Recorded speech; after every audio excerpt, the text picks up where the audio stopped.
नमस्कार मित्रों, आज के इस वीडियो में एक बार फिर से आप सभी का बहुत बहुत हार्दिक स्वागत है।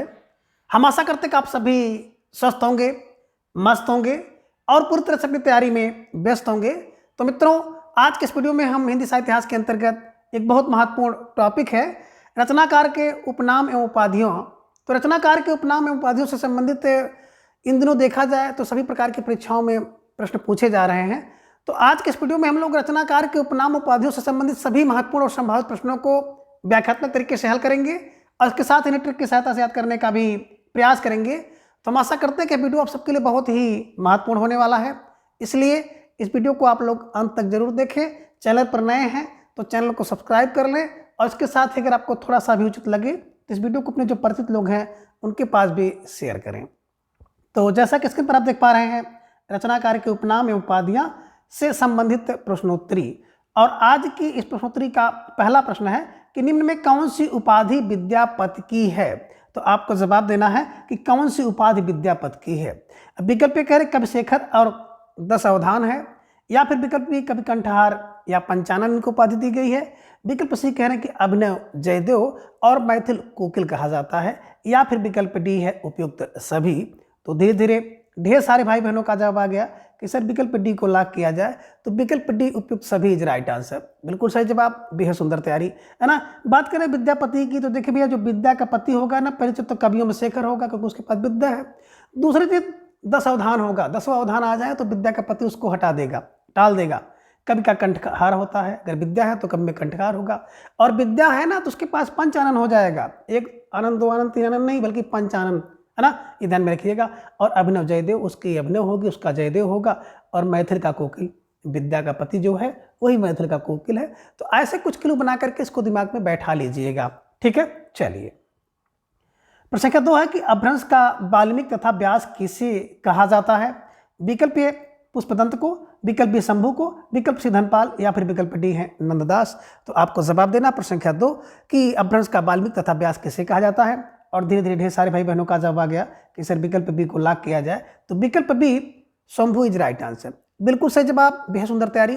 कैसे इसको दिमाग में बैठाया जाए, तो देखिए बात करें ना, अपभ्रंश का वाल्मीकि और व्यास शंभु है। स्वयंभू कौन, बोले सर अपभ्रंश का वाल्मीकि और अपभ्रंश का जो व्यास है ना वो शंभु है। शंभु, शंभु ध्यान में रखिएगा। तो अपभ्रंश का वाल्मीकि कौन है, बोले शंभु।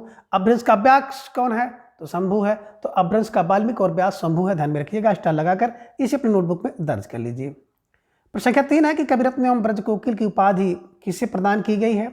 विकल्प कह रहे हैं कि सत्यनारायण को, विकल्प बी पुष्पदंत को, विकल्प सी राय देवी प्रसाद को, या फिर विकल्प डी है गया प्रसाद शुक्ल को। तो आपको जवाब देना है। प्रश्न संख्या 3 आप सबके स्क्रीन पर है और बहुत बेहतरीन प्रश्न है। और धीरे धीरे ढेर सारे भाई बहनों का जवाब भी आया कि विकल्प ए को लॉक किया जाए। तो विकल्प ए सत्यनारायण कविरत्न इज राइट आंसर, बिल्कुल सही जवाब, बेहद सुंदर तैयारी। कैसे दिमाग में बैठाया जाए, तो बिल्कुल क्लू बनाइए कि सत्य कविरत्न, कवि का रत्न क्या है, बोले सर सत्य है। तो सत्य क्या है, कवि का रत्न है। सत्य फार सत्यनारायण को ध्यान में रखिएगा। और ब्रज की कोकिल कौन है, बोले सत्य है। जो सत्य है वही ब्रज का कोकिल है, और जो सत्य है वही कवि का रत्न है।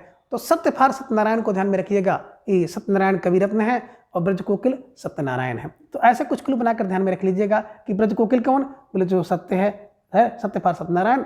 और कवियों का रत्न कौन है, कवि रत्न कौन है, तो सत्य है, जो सत्य है सत्यनारायण, ठीक है। चलिए, तो स्टार लगाकर इसे अपनी नोटबुक में भी दर्ज करते हुए आप आगे चलते रहें। प्रश्न संख्या 4 है कि निम्न को सही क्रम में मिलान कीजिए।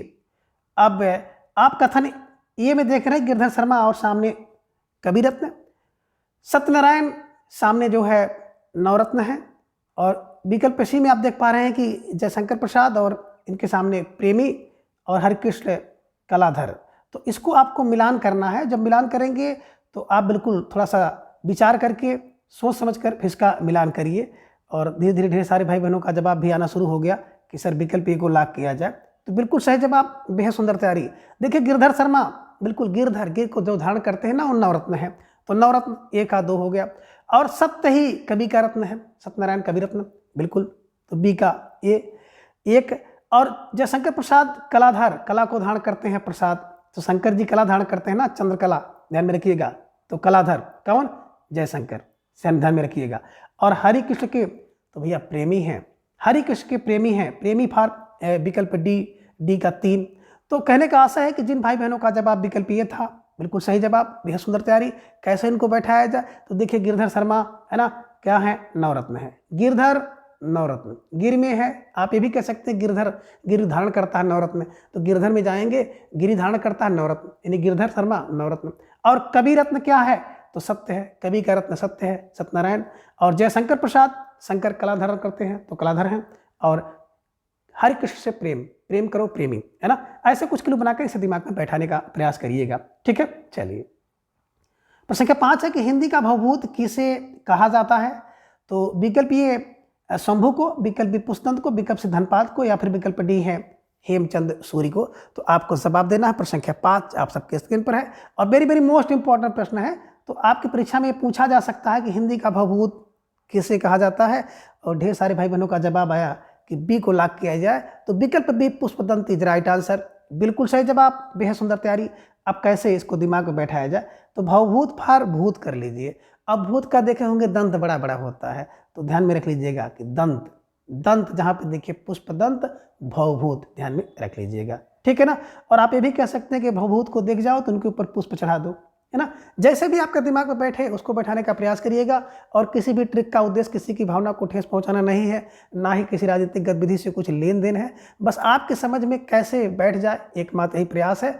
और आप सबको द्वारा बेहद सराहा जा रहा है, तो आप सबके लिए इतना कुछ है, मेरे द्वारा जो कुछ किया जा रहा है, ये सबकी ताकत, ये सबकी एनर्जी आप ही हैं, ठीक है। तो स्टार लगाकर इसे अपने नोटबुक में दर्ज कर लीजिएगा। प्रश्न संख्या 6 है कि एक भारतीय आत्मा किस कवि को कहा जाता है। विकल्प ये कह रहे हैं कि सियाराम शरणगुप्त को कहा जाता है, विकल्प बी महर्षि शरणगुप्त को, विकल्प सी माखनलाल चतुर्वेदी को, या फिर विकल्प डी महादेव वर्मा को। तो बड़े तेजी के साथ ढेर सारे भाई बहनों का जवाब आया कि सर विकल्प सी को लॉक किया जाए, तो विकल्प C Makhanlal Chaturvedi is right answer, बिल्कुल सही जवाब, है ना। अब इस प्रश्न को तो सब जानते हैं, सबको रटा हुआ है कि एक भारतीय की आत्मा माखन से होती है, तो माखन फॉर माखनलाल चतुर्वेदी, ध्यान में रखिएगा। एक भारतीय की आत्मा माखन से होती है, जैसे माखन स्वच्छ होता है, निर्मल होता है, उसी तरह से एक भारतीय की आत्मा भी स्वच्छ होती है, निर्मल होती है, ये ध्यान में आप रखिएगा, ठीक है। चलिए प्रश्न संख्या 7 है कि निम्न में रसा उपनाम से किसे जाना जाता है। विकल्प ये कह रहे हैं कि बालके शर्मा को, विकल्प बी हृदय नारायण को, विकल्प सी भारतेंद्र हरिश्चंद्र को, या फिर विकल्प डी है राय देवी प्रसाद को। तो बड़े तेजी के साथ आप सबका जवाब आया कि सर विकल्प सी को लॉक किया जाए, तो विकल्प C Bharatendra Harishchandra is right answer, बिल्कुल सही जवाब, बेहद सुंदर तैयारी। तो निश्चित रूप से आप सब बधाई के पात्र हैं, है ना। जिस प्रकार से आप सबकी तैयारी है, तो ये तैयारी जल्द ही रंग लाने वाली है ना। अब देखिए भारतेंदु, भारत में क्या है, भारत में रसा है, भारत में तो रसा है, रस है, ध्यान में रखिएगा, ठीक है। चलिए प्रश्न संख्या 8 है कि कांता नाथ पांडे को किस उपनाम से जाना जाता है। विकल्प कह रहे हैं कि उनको द्विज नाम से जाना जाता है, या फिर विकल्प बी अंचल नाम से जाना जाता है, विकल्प सी कह रहे हैं कि चोंच उपनाम से इनको जाना जाता है, या फिर विकल्प डी सुदर्शन नाम से। तो आपको जवाब देना है। प्रश्न संख्या 8 आप सबकी स्क्रीन पर है और बड़े तेजी के साथ ढेर सारे भाई बहनों का जवाब आया है, सर विकल्प सी को लॉक किया जाए। कांतानाथ पांडे को चोंच नाम से जाना जाता है, तो कांतानाथ पांडे चोंच, कांता चोंच, कांता चोंच, ध्यान में रखिएगा। ये कांतानाथ पांडे बोले चोंच है। अब चोंच किसकी है, बोले सर कांतानाथ पांडे की चोंच है, तो चोंच उपाधि किसकी, कांतानाथ पांडे, ध्यान में रखिएगा। स्टार लगाकर नोटबुक में भी दर्ज करते हुए चलिए, ठीक है। प्रश्न संख्या 9 है कि बंग महिला का मूल नाम क्या था, और वेरी वेरी मोस्ट इंपॉर्टेंट प्रश्न है, परीक्षा में पूछा जाता है। तो बंग महिला का मूल नाम क्या था। विकल्प ये कह रहे हैं कैलाश सक्सेना है, विकल्प बी महेंद्र कुमारी है, विकल्प सी राजेंद्र बाला घोष है, या फिर विकल्प डी आनंदी लाल है। तो सोचिए, समझिए, विचार कीजिए, इसके बाद प्रश्न संख्या 9 का जवाब दीजिए। और धीरे धीरे ढेर सारे भाई बहनों का जवाब आ गया कि सर विकल्प सी को लॉक किया जाए, तो विकल्प सी Rajendra Bala Ghosh is right answer, बिल्कुल सही जवाब, बेहद सुंदर तैयारी है ना। देखिए अब बंग महिला है ना, तो बंग महिला को भैया घोष करके बुलाना पड़ेगा, बंग महिला को घोष करके बुलाना पड़ेगा। और महिला को बाला भी कहते हैं, तो ध्यान में रखिएगा, जहां बाला पा जाइए, बंग महिला है, बंग है, तो उसे घोष करना पड़ेगा, घोष फार घोष, ध्यान में रखिएगा। और महिला को बाला कहते हैं, तो बाला फार बाला, तो Rajendra Bala Ghosh is right answer. स्टार लगाकर इसे अपने नोटबुक में दर्ज कर लीजिए, ठीक है। चलिए प्रश्न संख्या 10 है कि बाल मोहन किस कवि का एक अन्य नाम है। विकल्प ए कह रहे हैं कि बैद्यनाथ का, विकल्प बी विशंभर नाथ शर्मा का, विकल्प सी भवानी प्रसाद मिश्र का, या फिर विकल्प डी है चंडी प्रसाद का। तो प्रश्न संख्या 10 का जवाब आपको देना है कि बाल मोहन कौन है।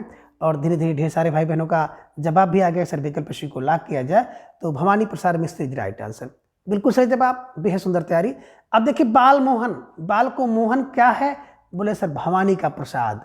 तो जो भवानी का प्रसाद होता है ना, वो बाल को, बाल माने बालकों को, बच्चों को मोहन करता है, मोहता है, ये ध्यान में रखिएगा। और भवानी प्रसाद मिश्र को सहजता का कवि भी कहा जाता है, ये भी ध्यान में रखिएगा। और यही भवानी प्रसाद मिश्र हैं जिन्हें कविता का गांधी भी कहा जाता है। तो स्टैंड लगाकर इन सबको भी अपनी नोटबुक में दर्ज करते हुए चलें। तो जो हमारे पुराने भाई बहन हैं उनके लिए तो कोई विशेष दिक्कत नहीं है, केवल अपनी तैयारी को जांचें और परखें। लेकिन जो नए भाई बहन हैं अभी जल्द ही जिनका बीएड हुआ है, तो ऐसे भाई बहनों को मैं बार बार निवेदन करता हूं कि आप लोग अपने साथ साथ नोट बनाते हुए चलें, क्योंकि यूट्यूब पे जो भी आप पढ़ते हैं ना, बहुत जल्द दिमाग से निकल जाता है, उड़ जाता है, ऐसा कोई रिकॉर्ड नहीं रहता है। तो आप सब निश्चित रूप से एक नोट बनाते चलें, ठीक है। चलिए, तो बिल्कुल सही जवाब विकल्प सी इज राइट आंसर, ठीक है। चलिए, प्रश्न संख्या 11 है कि अगिया बैताल और निरंजन किस कवि की उपाधि है। विकल्प कह रहे हैं कि केदारनाथ मिश्र की है, विकल्प बी रामविलास शर्मा की है, विकल्प सी विद्यानिवास मिश्र की है, या फिर विकल्प डी शिवमंगल सिंह सुमन की है। तो प्रश्न संख्या 11 का जवाब आपको देना है। और धीरे धीरे ढेर सारे भाई बहनों का जवाब आ गया कि सर विकल्प बी को लॉक किया जाए, विकल्प B Ramvilas Sharma is right answer. सही जवाब है ना, बेहद सुंदर तैयारी। कैसे दिमाग में बैठाया जाए, तो देखिए अगिया बैताल कब हो जाता है व्यक्ति, देखे होंगे ना, कुछ लोग विलास करते हैं, और जब विलास करेंगे तो जो घर के पुरखे हैं, घर का मालिक है, जो अभिभावक है ना, जब कहीं से आते हैं तो बिल्कुल अगिया बैताल हो जाते हैं। कुछ लोग कहते हैं अगिया बैताल माने गुस्से में हो जाते हैं। तो जब विलास करता है व्यक्ति तो अगिया बैताल हो जाते हैं, ये ध्यान में रखिएगा। और दूसरा ये भी है कि राम में विलास करो, है ना, अगिया विलास ना करो भैया, है ना, ये ध्यान में रखिएगा। आयता अगिया बैताल राम में विलास करता है। और दूसरा क्या है, निरंजन, निरंजन होते हैं, राम में विलास करके व्यक्ति निरंजन होता था। तो ऐसे कुछ क्लू बना करके इसको अपने दिमाग में बैठा लीजिएगा, ठीक है। चलिए, प्रश्न संख्या 12 है कि निम्न में असंगत विकल्प कौन सा है, यानी कि एक विकल्प असंगत है, उसी का आपको चयन करना है। तो विकल्प कह रहे हैं कि वासुदेव सिंह त्रिलोचन का उपनाम है या उपाधि है। अब विकल्प बी शमशेर सिंह का, उसको अगिया बैताल कहा जाता है, ये असंगत है। या फिर विकल्प सी कह रहे हैं गजानन माधव मुक्तिबोध, गजानन माधव को मुक्तिबोध कहा जाता है, ये संगत है। या फिर विकल्प डी कह रहे हैं कि फणीश्वर नाथ रेणु को धरती का धन कहा जाता है, तो ये असंगत है। अब आपको जवाब देना, प्रश्न संख्या 12 आप सबके स्क्रीन पर है। और ढेर सारे भाई बहनों का जवाब आ गया, अक्सर विकल्प बी को लॉक किया जाए। शमशेर बहादुर सिंह को अगिया बैताल नहीं कहा जाता है, बल्कि अगिया बैताल की बात करते हैं तो जो राम में विलास करता है उसे अगिया बैताल, यानी रामविलास शर्मा का है ना। और शमशेर बहादुर सिंह की तो ढेर सारी उपाधि है कि इनको कुलदीप सिंह कहते हैं, कवियों का कवि कहते हैं, बातों का कवि कहते हैं, मूठ का कवि कहते हैं। तो ये सब ध्यान में रखिएगा, ठीक है ना। बिल्कुल विकल्प B is right answer. Vasudev Singh Trilochan मूल नाम इनका था, ये भी ध्यान में आपको रखना है ना। तो त्रिलोचन का मूल नाम वासुदेव सिंह था, ये ध्यान में आपको रखना है। गजानन माधव मुक्तिबोध इनकी उपाधि है। और फणीश्वर नाथ रेणु और धरती का धन, ध्यान में रखिएगा, 2 उपाधि इनको मिली है, ये ध्यान में रखिएगा। फणीश्वर नाथ रेणु पढ़ते पूरा नाम, और धरती का धन इनको कहा जाता है, ठीक है। चलिए, प्रश्न संख्या 13 कि निम्न में से किस कवि को कुट्टी चातन उपनाम से भी जाना जाता है। विकल्प ये कह रहे हैं कि सच्चिदानंद हीरानंद पाससेन को, या फिर विकल्प बी रामधारी सिंह दिनकर को, विकल्प सी सुमित्रानंद पंत, या फिर विकल्प डी भारतेंद्र हरिश्चंद्र को। जवाब आपको देना, प्रश्न संख्या 13 कुट्टी चातन के नाम से कैसे जाना जाता है। और धीरे धीरे ढेर सारे भाई बहनों का जवाब आ गया कि सर विकल्प को लॉक किया जाए। सच्चिदानंद हीरानंद पाससेन आगे, है ना, इनको क्या कहा जाता था, कुट्टी चातन उपनाम से जाना जाता था। और इनको एक आगे नाम जान ही रहे हैं, ठीक है ना। तो कुट्टी चातन कौन है, जो आगे ध्यान में रखिएगा, ठीक है। चलिए, प्रश्न संख्या 14 कठिन गद्य का प्रेत किसे कहा जाता है। विकल्प ये कह रहे हैं कि माखनलाल चतुर्वेदी को, विकल्प बी सच्चिदानंद हीरानंद पाससेन को, विकल्प सी केशवदास, या फिर विकल्प डी है सत्यनारायण। तो विकल्प का चयन आपको करना है कि कठिन गद्य का प्रेत किसे कहते हैं। और सच्चिदानंद हीरानंद पाससेन के सामने आगे भी लगा लीजिए। अब आप जवाब देंगे और आपका जवाब भी आगे अक्सर विकल्प बी को लॉक किया जाए, है ना। तो कठिन गद्य का प्रेत कौन है, सच्चिदानंद हीरानंद पाससेन, आगे इज राइट आंसर। और वैसे भी गद्य आगे होता है, गद्य को गाया नहीं जा सकता है, तो ध्यान में रखिएगा। कठिन है गद्य, क्यों, क्योंकि आगे है ना। तो कठिन गद्य का प्रेत कौन है, आगे है, क्योंकि उसको गाया नहीं जा सकता, इसलिए कठिन गद्य का प्रेत है। और पद्य को गाया जा सकता है, ध्यान में रखिएगा। तो पद्य को, है ना, कठिन काव्य का प्रेत केशवदास, ध्यान में रखिएगा, है ना। तो पद्य का कठिन काव्य का प्रेत तो कहने का आशा है इसको ध्यान में आप रखिएगा। ठीक है, स्टार लगाकर अपने नोटबुक में भी दर्ज कर लीजिए। ठीक है, चलिए प्रश्न संख्या 15, धूम धर्मी कविताओं का कवि किसे कहा जाता है?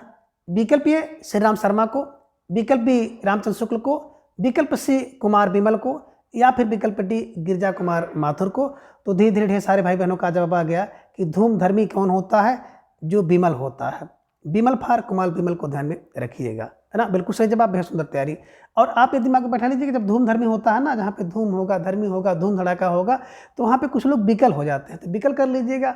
और आप ये भी बना लीजिएगा यहाँ पे धूम और धुआं होगा, वहाँ पे विमल होगा, विमल करना होगा। तो विमल फार विमल को ध्यान में रखिएगा, कुमार विमल इज राइट आंसर। ठीक है, चलिए प्रश्न संख्या 16 को उत्तर भारत का शरदचंद्र किसे कहा जाता है? विकल्प ए कैलाश सक्सेना को, विकल्प बी आनंदीलाल को, विकल्प सी विद्यानिवास को, या फिर विकल्प डी रामविलास शर्मा को। तो प्रश्न संख्या 16 का जवाब आप सबको देना है और धीरे धीरे ढेर सारे भाई बहनों का जवाब आ गया। अक्सर विकल्प बी को लॉक किया जाए तो विकल्प B Anandilal is right answer. और आनंदीलाल बात करें ना तो जयनंद कुमार का जो मूल नाम था आनंदी लाल था, ध्यान में रखिएगा। तो उत्तर भारत का शरद कौन है? बोले जैनेंद्र हैं, ये ध्यान में रखिएगा। और आप ये भी कह सकते हैं कि उत्तर भारत का शरद चंद्र किसे कहा जाता है? तो आनंदी लाल को कहा जाता है, ध्यान में रखिएगा। स्टार लगाकर इसे अपनी नोटबुक में दर्ज कर लीजिए। ठीक है, चलिए प्रश्न संख्या 17, काका कालेलकर का पूरा नाम क्या है? विकल्प ए कह रहे कि दत्तात्रेय बालकृष्ण कालेलकर है, या फिर विकल्प बी रामकृष्ण शुक्ल है, विकल्प सी सुपूजन सहाय है, या फिर विकल्प डी लक्ष्मी नारायण सुधांशु है। तो धीरे धीरे ढेर सारे भाई बहनों का जवाब आ गया कि सर विकल्प ए को लॉक किया जाए। तो विकल्प A Dattatreya Balkrishna Kalelkar is right answer. बिल्कुल सही जवाब, बेहद सुंदर तैयारी। अब यहाँ पे देखिए कालेलकर है, यहाँ भी कालेलकर है, ध्यान में रख लीजिएगा। और काका दत्तात्रेय है ना, ध्यान में रखिएगा, दत्तात्रेय काका दत्तात्रेय, ऐसे कुछ क्लू बना लीजिएगा और इसको दिमाग में रख लीजिएगा। ठीक है, चलिए प्रश्न संख्या 18 की रांगे राघव का मूल नाम क्या था? विकल्प ए कह रहे हैं कि वासुदेव सिंह था, विकल्प बी कुलदीप सिंह था, विकल्प सी त्र्यंबक बी राघवाचार्य था, या फिर विकल्प डी सच्चिदानंद हीरारन बासन अगेय था। तो धीरे धीरे ढेर सारे भाई बहनों का जवाब आ गया कि सर विकल्प सी को लॉक किया जाए। तो विकल्प C Tryambak B Raghavacharya is right answer. बिल्कुल सही जवाब, बेहद सुंदर तैयारी। कैसे दिमाग में बैठाया जाए? तो देखिए रांगे राघव में हमेशा हम राघव कहते हैं, और राघव जी के 3 अंबक थे, त्रिअंबक, कौशल्या, कैकेयी, सुमित्रा। तो बस ऐसे क्लूप में बना लीजिएगा। त्रिअंबक किसके थे? तो बोले सर राघव के थे। तो राघव फारांगे राघव को ध्यान में रख लीजिएगा। राम जी को जोड़ लीजिएगा, 3 माताएं थी। त्रिअंबक, त्रिअंबक किसके हैं? बोले रांगे राघव। ठीक है ना। अब त्रिअंबक भी राघवाचार्य। ठीक है, चलिए प्रश्न संख्या 19 है कि अमरकांत का मूल नाम क्या है ना। विकल्प कह रहे कि श्री राम वर्मा है, विकल्प बी कुमार विमल है, विकल्प सी आनंदीलाल, या फिर विकल्प डी कुलदीप सिंह। तो आप सब भाई बहनों का जवाब आ गया सर विकल्प ए को लॉक किया जाए। तो विकल्प A Shri Ram Verma is right answer, है ना। देखिए व्यक्ति अमर हो जाता है, श्री राम का नाम लेके व्यक्ति अमर हो जाता है। तो अमर फार अमरकांत को ध्यान में रखिएगा, श्री राम फार श्री राम वर्मा। ठीक है, चलिए प्रश्न संख्या 20 है कि मन्नू भंडारी का मूल नाम क्या है। आपको जवाब देना है। प्रश्न संख्या 20 आप सबके स्क्रीन पर है कि मन्नू भंडारी का मूल नाम क्या है। विकल्प ए कह रहे कि राजेंद्र बाला घोष, विकल्प बी महेंद्र कुमारी, विकल्प सी गिरीश, या फिर विकल्प डी महादेव वर्मा। और धीरे धीरे ढेर सारे भाई बहनों का जवाब आ गया कि सर विकल्प बी को लॉक किया जाए। तो विकल्प B Mahendra Kumari is right answer. बिल्कुल सही जवाब, बेहद सुंदर तैयारी, है ना। देखिए माँ से मन्नू, माँ से महेंद्र, माँ से मन्नू, माँ से महेंद्र, ध्यान में रखिएगा। मन्नू भंडारी महेंद्र कुमारी, मन्नू भंडारी महेंद्र कुमारी। तो ऐसे ध्यान में रख के स्टार लगाकर इसे अपने नोटबुक में दर्ज कर लीजिए और दिमाग में हमेशा के लिए छाप लीजिए। तो मित्रों आज की इस वीडियो में बस इतना। अगली वीडियो में हम इसके अगले भाग को जानेंगे। तब तक के लिए आप सभी अपना ख्याल रखिए और अपना अधिक से अधिक जो समय है अपने अध्ययन में लगाएं। अपना स्नेह, विश्वास एवं प्रेम चैनल पर बनाए रखें। और आज थोड़ा सा समय का अभाव था तो स्कूल से हमें घर आना पड़ा है, मामा के यहाँ शादी थी, तो इस कारण से आज की क्लास थोड़ा सा छोटी रहेगी और आगे फिर आपको क्लासें इसी तरह से निरंतर मिलती रहेंगी। धन्यवाद, नमस्कार, बाय बाय।